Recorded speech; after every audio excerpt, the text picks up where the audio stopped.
रोडशेड के बारे में कमेंट है, सर न्यू अपडेट्स क्या हैं, ये सोसाइटी पोजेशन क्यों नहीं दे रही जबकि 5 इयर्स ऑलमोस्ट कंप्लीटेड। असल में सोसाइटी पोजेशन इसलिए दे पा रही क्योंकि इनका बहुत ज़्यादा ना मार्केट में एक तो इमेज ख़राब हो गया, दूसरा लोगों ने इनके खिलाफ प्रोटेस्ट स्टार्ट कर दिए हैं, तीसरा ये कि नैब में भी इनके मामला चले गए। तो अब सोसाइटी मुझे लग रहा है कि इन सारी चीज़ों को हैंडल करने में मसरूफ़ है।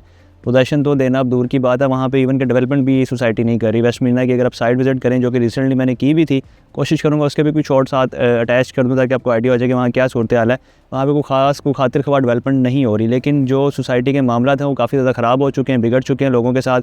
लोगों का एतबार बिल्कुल ख़त्म हो चुका है। इवन के लोगों ने बहुत ज़्यादा एप्लीकेशन जो है नैब में जमा करवा दिया, सबमिट करवा दी। नैब भी ओपनली शायद इनके खिलाफ एक्शन ले, और उसके बाद अगर ये इनका मैटर सॉल्व होता है, ये सारे मामला ठीक होते हैं, तो फिर सोसाइटी इसका डेवलपमेंट का काम स्टार्ट करके तो शायद पोजेशन की तरफ जाए। लेकिन फ़िल वक्त अभी इनके कोई इस तरह के मामला नज़र नहीं आ रहे दूर दूर तक।